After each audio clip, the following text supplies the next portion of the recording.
to the republic for which it stands, one nation, under God, indivisible, with liberty and justice for all.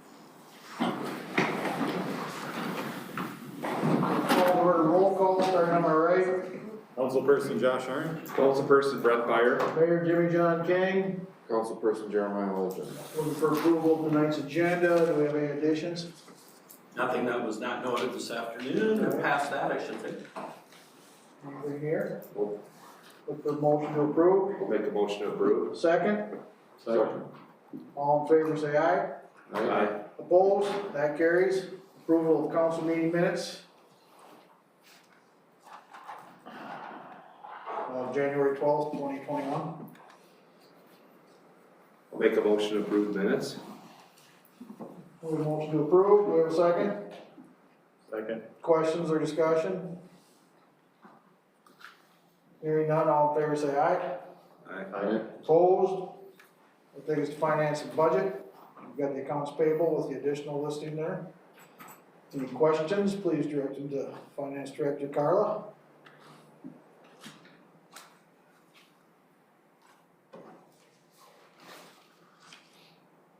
I'll make a motion to approve the finance.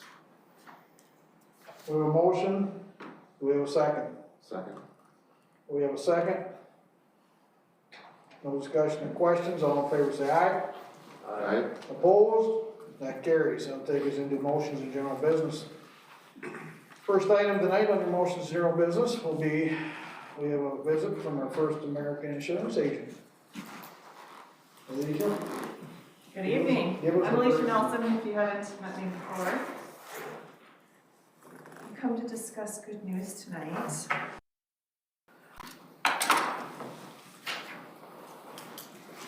For starters, I'd like to thank everybody for doing just an incredible job this year. You're fantastic to work with.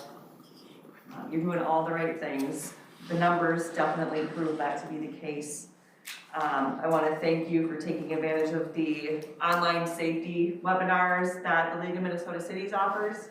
It sounds like a lot of the employees took advantage of the safety and awareness and the workplace trainings. There's OSHA trainings and bloodborne pathogens and blackout, tagout procedures, and it's nice to see that those webinars were well received. And like I said, you're definitely showing this effort when it comes to your experience modification factor for your work comp policy. So what an experience modification factor is, it's an indication of your loss experience when it comes to work comp claims versus the projected actuarial losses that they're expecting you to have, okay? So a 1.0 experience modification factor is neutral or average. Anything below 1.0 is better than average for businesses and municipalities in the same state as you guys in Minnesota. So your work comp mod, as they call it, was 0.83, which is well below the 1 point average and is really a good reflection of how hard you guys work to do the right thing and to be safe, and it's reflective of these trainings that you're taking. Also, that provides a nice discount when it comes to your work comp policy premiums. Your liability experience modification was 0.908. Again, the losses that were anticipated for you and for other municipalities, you guys are staying well below those. So that's fantastic to see. The League of Minnesota Cities is a trust. So what that means is that they collect premiums from all of the cities, and they then in turn give back dividends at the end of a year when their loss experience is less than their actuarial projections. So as a result of that, you guys received a check for $12,700 this year as part of the dividend effort. So congratulations on that. Thank you, good job. As far as premiums go for 2021, the policy renews here in early February. We put a lot of work together. We We're lucky to have someone come out and appraise all the buildings and all the structures and give us a good idea of the replacement cost values of those, and we really got a nice working, plan of what all we are insuring and what's going on in the values. And I think it's gonna be easy for us to move forward with that list. So the property rates for your buildings are gonna remain flat this coming year, so that's good. The physical damage rates on your commercial auto policy are dropping by 5%. The auto liability rates are increasing by 5%, so that kind of offsets. The average rate increase for your work comp policy is going to be a 4.5% increase. They were taking an increase of about 30% overall, and a lot of that is because a lot of these municipalities have their own police department. And that police department group falls in that work comp as well, and they're having a lot more PTSD claims. And so that's really driven the premiums up. But since you guys fall outside of that class and that doesn't affect you, you'll be able to see just a nice 4.5% increase instead of 30%. So that's a major bonus. Does anybody have any questions for me? I see you already have had a resolution to waive the tort liability, which is a good thing. We continue to do that, and I think that keeps us out of harm's way and shields us from too much exposure when it comes to losses. So I think that's the right decision. Does anybody have questions for me at all?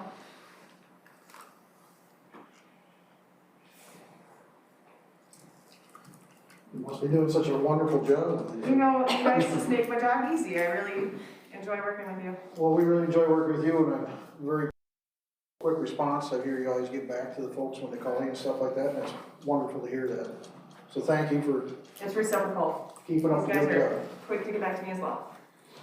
Thank you so much for such a great report. Thank you. Thank you.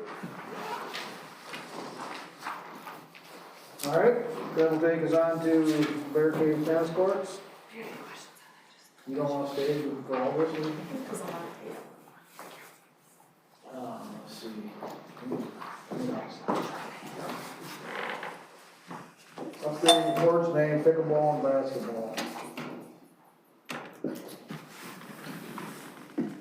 Yours ain't coming up either? Oh my goodness, here. Yours coming up? Yours is?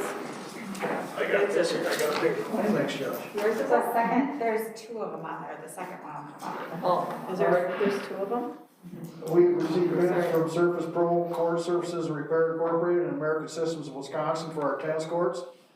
There are funds in the park capital that was budgeted for and will be used to complete this project. Bids for resurfacing, Surface Pro bid $28,800. Court Surfaces and Repair Incorporated, $21,200. American Systems of Wisconsin, $34,872. In 2020, we paid Rochester Sand and Gravel for the milling and a 1.5 inch overlay. We had originally budgeted $35,000 to complete the resurfacing. We are going to convert one tennis court into a basketball court, one tennis court into 2 pickleball courts, and that will leave us 2 tennis courts. This is planned for early spring to maximize utilization for the entire season. So the council action requested would be to approve or deny the low bid from Court Services and Repair for $21,200. Any questions for John? Or for anyone? I had asked my question earlier about. I'll give a quick history rundown. Is a lot of the money donated for those original tennis courts came from the Hack family as a memorial for Sherry Hack's husband who passed away. So we did check with the family, talked to them, got their approval. They actually liked it because her husband was a basketball fan as well as tennis.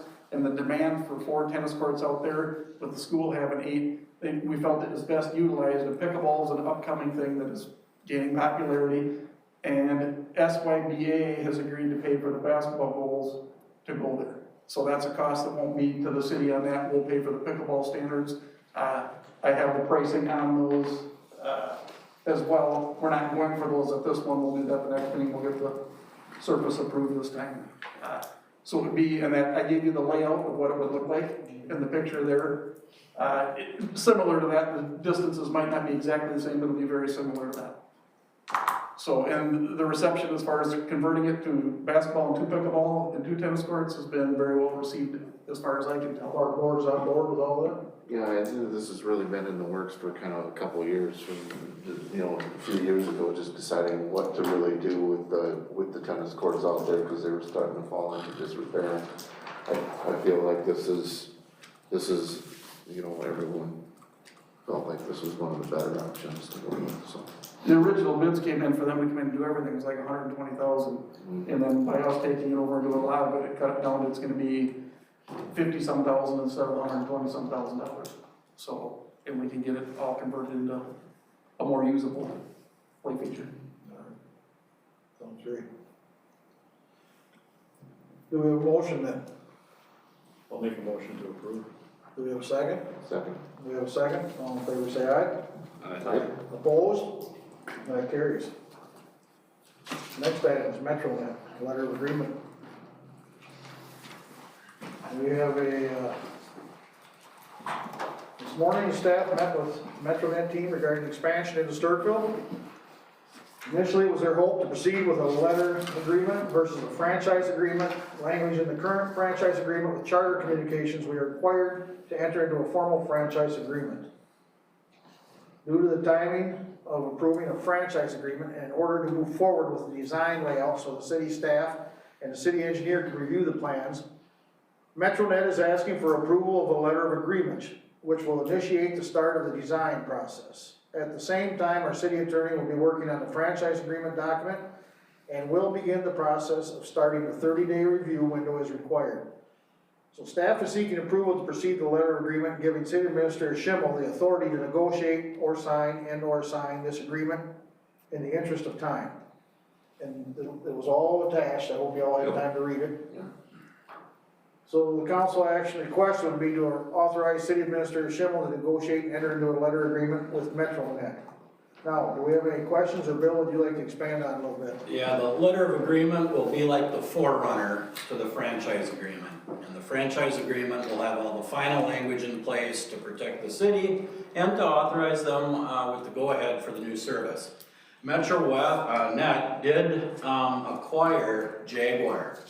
So in a sense, they've been here a little bit in the community, and there are folks that use them, and from what we've heard, have been satisfied with that use. By this acquisition and expansion, and as you saw in the presentation, the capabilities of what they're offering far exceed what we've ever seen before. So we think it'll be a good option, because citizens won't be forced to do this. This will just be an additional option for them to pick as they're looking at cable services or internet services. And so, as we had told you about a month or so ago, they had been here to make an initial presentation. They wanted to do this PowerPoint in person. They still might do a follow-up with you to do that. But they gave us the go-ahead to give you this initial one. Then we will bring back to you the formal franchise agreement for your formal approval. But as was pointed out by the mayor in the report there, this gets them going, because believe it or not, this morning they said, once they've got all the design approved, franchise agreement approved, and they start the construction, it could be just a 2 to 3 month process. They'll build in a little longer time than that, but they kind of are predicting 2 to 3 months. So by maybe mid-summer, if this all goes as planned, this option would be available for our citizens. For everyone in town. Yep, their plan is to cover the whole community at this time unless they run into some kind of blip as they're doing this design process. But yeah, available for business and residential alike. One of the things we should point out is part of this is they will be doing some door-to-door contacting. So we do have our solicitation ordinance, and so we would be waiving that for this first couple of months for them to knock on the door and to ask questions. But they, the community is going to be well aware that they're coming, because they send out flyers, they put flags up. And so if they do knock on somebody's door and the person doesn't want to talk to them, that's fine. There's no pressure with that. So, but they would be doing that. So you might be getting some calls, because our community is very aware of our no solicitation ordinance, and so if anybody comes to town, we hear about it, phone starts We ringing. hear so. about it, yeah. References we've done so far with where they've either put this in or they're getting it put in, for the most part, have been very good too. And the follow-up work, whether it's as simple as, which we probably would hear the most from, just yard restoration. In our case, we would be monitoring boulevard restoration, any street hole restoration, and that kind of thing. And So they this do could be all know- bored, they're gonna bore everything underground, obviously. There might be a combination. We're trying to look at the best use with the least amount of impact on our infrastructure. As Sean pointed out this morning in the meeting, right now our feelings are direct boring is the better way to do it. But they did bring up cases where what they call a missile type boring, bullet boring, can come in handy and still work out as well. So we're gonna kind of look into that yet for just a little bit, yeah. And they do mail flyers to each home, and they put flags in their yard saying what's going on, so if people don't talk to them at the door, they don't catch them. There are several different ways that they try to notify them and get a hold of them. Then the reason these speeds are so advanced is it's a fiber optic network as opposed to a coax or telephone line, so. Any other questions? Did Harry get a motion? I'm feeling like the president now. Do we have a motion? I'll make a motion to approve. Do we have a second? Second. We have a motion and a second. All in favor say aye. Aye. Opposed? That carries. That takes us out of that into mayor staff consultant reports. Mayor's report tonight. City of Stewartville would like to send their sympathies to the families of Lynn Greer, Ruth Thompson, John Muncie, Dick Engel, Joyce Collins, Jean Clausen, Dorothy Shepherd, Ken Denny, Mary Thompson, James Meyer, and Paul Jordan. And folks, don't forget about the weekly free meal pickup at Zion Church. It's open to anyone and everyone. And I'd like to thank the community. They've been doing a good job. Very few ticketing for the snow jobs we've had to do. So that's a good thing that people are getting that and getting taken care of. So that's all I've got on this city administrator's report. Reports in your packet, just highlighting a couple things. Dan will be presenting some additional information from our transit services in just a little bit. And then Sean will probably keep you posted during the next several weeks or months on some of the changes that we're gonna be starting to plan for or actually undertake. Jeremiah brought up a bunch of them at Florence Park, where the mill site is and how we might get that transformed and redone. And then obviously we're gonna start with some of the city hall work. There's two major damaged trees that we'll start the removal process for, and then the wall replacement down along the alleyway. So you might see or hear some of those things starting up now as we're able. That should do it, actually. Our workshop has been set today. So y'all wanna mark that down. Any questions or comments for Bill?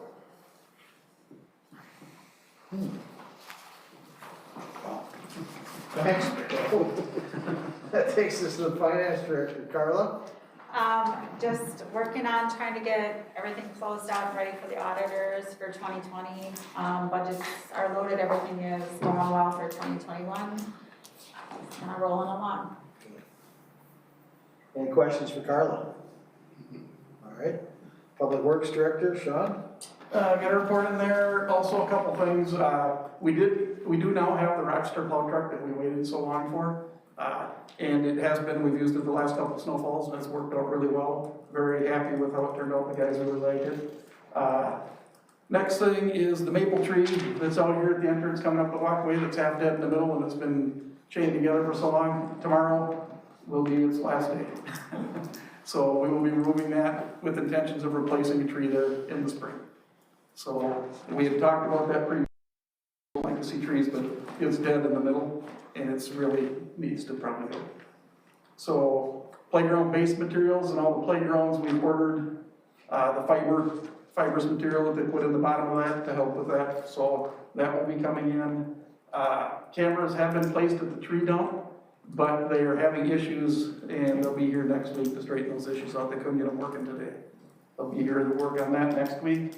The mill and the cannon was one of the projects they wanted to refurbish before next year. We did have the cannon just about completed with its carriage, and that'll go down to the VFW park. We're gonna finish painting the cannon tomorrow, and the mill has also been removed from over there, the gearbox from the mill. And we've got that sandblasted, we're gonna repaint that, get it all cleaned up, and then create a new sitting area, which we've talked about previously over there at the park, and clean that area up top up there. So that stuff will all have a new look. And I have received pricing on redoing the plaque that was over there, and possibly a new plaque with a picture of the mill, and see where we go with that. So, and then the last thing is, we had a pump fail at the lift station, we took it out, we had it checked, repairing it was gonna be $8,500 and some dollars. We got pricing on new, two different quotes, one was $13,500, one is $16,700. And what we did is we wanna stick with the same pumps we have in there, so the maintenances, they're all the same that are down on the bottom there. So we spec'd that specific pump. And those two prices, we're gonna go ahead and get one ordered because it's a maintenance issue, we don't wanna be waiting. We didn't get it, we just got the pricing late today, so it wasn't included as part of a vote tonight. But just letting you guys know that we are gonna order, we didn't go through the proper bidding process, and we will order a pump and get it on the way. You gonna rebuild the other one to have it on hand, in case you need it for one? No, probably not. In that pit, that's our main lift, we got 6 pumps in there, so you can get by without a pump anyway. So there's no point in my opinion, of letting one sit around and father time taking its toll for no reason whatsoever, because you always got plenty of them. But we don't wanna wait, we'd rather get it up and going, because it does take a while once we get them ordered to get them here. And we replaced one in 2019, and honestly, the cost has barely gone up on the pump that they're looking at replacing. I ain't got a problem. Pretty much the I ain't got a same. place in the problem with pumps, it's just sometimes janky damage.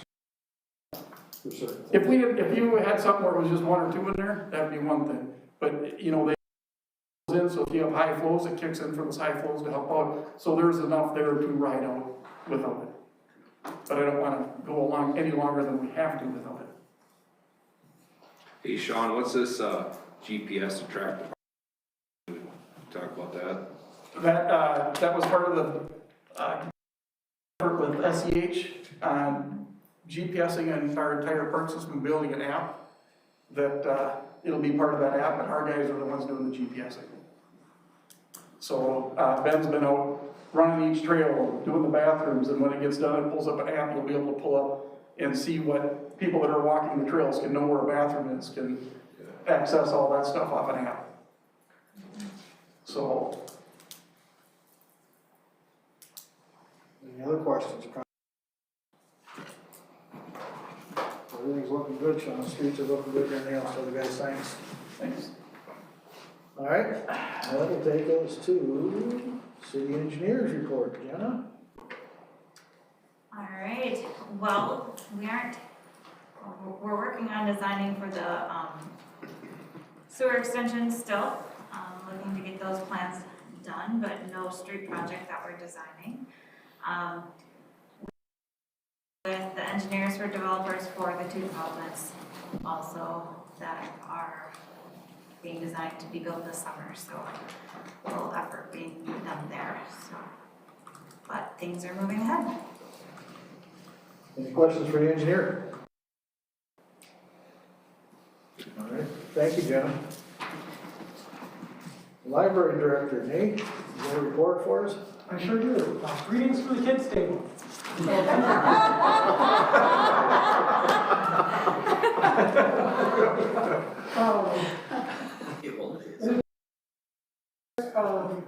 I just want to share that our statewide annual report will be ready for your for me to share with the board next month. It's it'll be a night, I think we're gonna look pretty good, all said and done with that one. And, otherwise, I just would like to reemphasize that, our adult winter reading program, which is like the counterpart to our kids' summer reading program, starts February 1st, and it's gonna be a reading bingo style, with prizes. Should be a lot of fun, and, kind of a nice thing for people to do in a pretty bleak winter. So, those are our big deals. See, you got a new open sign? Yeah, yeah. You know, it's, when you guys, or when I secret shop the library, it's something that I thought we should, the library would need, and, Bill reminded me of it, and so, Public Works was great to help set it up for us, and